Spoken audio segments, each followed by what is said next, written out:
સ્વામિનારાયણ હરિ સંવત 1877 માગસર સુધી ચતુર્થીને દિવસે શ્રીજી મહારાજ શ્રી ગઢરામાંથી દાદા ખાચરના દરબારમાં સાધુની જાગ્યાની વિશે રાત્રિની સમયે પધાર્યા હતા અને સર્વશ્વેત વસ્ત્ર ધારણ કર્યા હતા અને પોતાના મુખારવિંદની આગળ સાધુ તથા દેશ દેશના હરિભક્તની સભા ભરાઈને બેઠી હતી.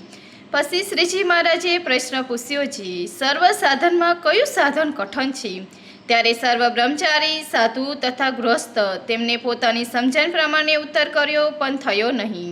પછી શ્રીજી મહારાજ બોલ્યા છે, લ્યો અમે ઉત્તર કરીએ છીએ. ભગવાનના સ્વરૂપમાં મનની અખંડ વૃત્તિ રાખવી, તેથી કોઈ સાધન કઠણ નથી. અને જે મનુષ્યના મનમાં વૃત્તિ ભગવાનના સ્વરૂપમાં અખંડ રહે છે તેને તેથી બીજી અધિક પ્રાપ્તિ શાસ્ત્રમાં કહી નથી. કા જે ભગવાનની મૂર્તિ છે તે તો ચિંતામણી તુલ્ય છે.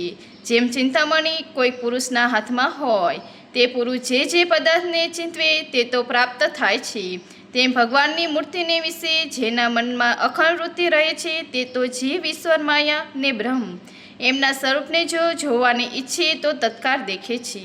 તથા વૈકુંઠ, ગોલોક, બ્રહ્મમહોલ એ આદિક જે ભગવાનના ધામ છે તેને પણ દેખે છે. માટે ભગવાનમાં સ્વરૂપમાં અખંડ વૃત્તિ રાખવી તેથી કોઈ કઠણ સાધન પણ નથી અને તેથી મોટી પ્રાપ્તિ પણ નથી. ત્યાર પછી કોઈક હરિભક્તિ શ્રીજી મહારાજ પ્રત્યે પ્રશ્ન પૂછ્યો છે, જેને ભગવાનને માયા કહે છે તેનું શું રૂપ છે? પછી શ્રીજી મહારાજ બોલ્યા છે, ભગવાનનો ભક્ત હોય તેને ભગવાનની મૂર્તિનું ધ્યાન કરતે જે પદાર્થ આડું આવીને આવરણ કરે તેને માયા કહે. પછી મુક્તાનંદ સ્વામીએ પ્રશ્ન પૂછ્યો છે, ભગવાનનો ભક્ત જ્યારે પંચભૂતમાં દેહને મૂકીને ભગવાનના ધામમાં જાય છે ત્યારે તે કેવા દેહને પામે છે? ત્યારે શ્રીજી મહારાજ બોલ્યા છે, ધર્મકુળને આશ્રિત એવા જે ભગવાનનો ભક્ત છે તે ભગવાનની ઈચ્છા કરીને બ્રહ્મમોલ દેહને પામે છે.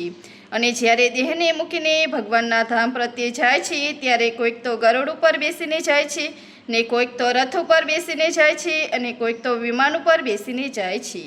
એવી રીતે ભગવાનના ભક્ત ભગવાનના ધામમાં જાય છે તેની યોગ સમાધિવાળો છે તે પ્રત્યે દેખે છે.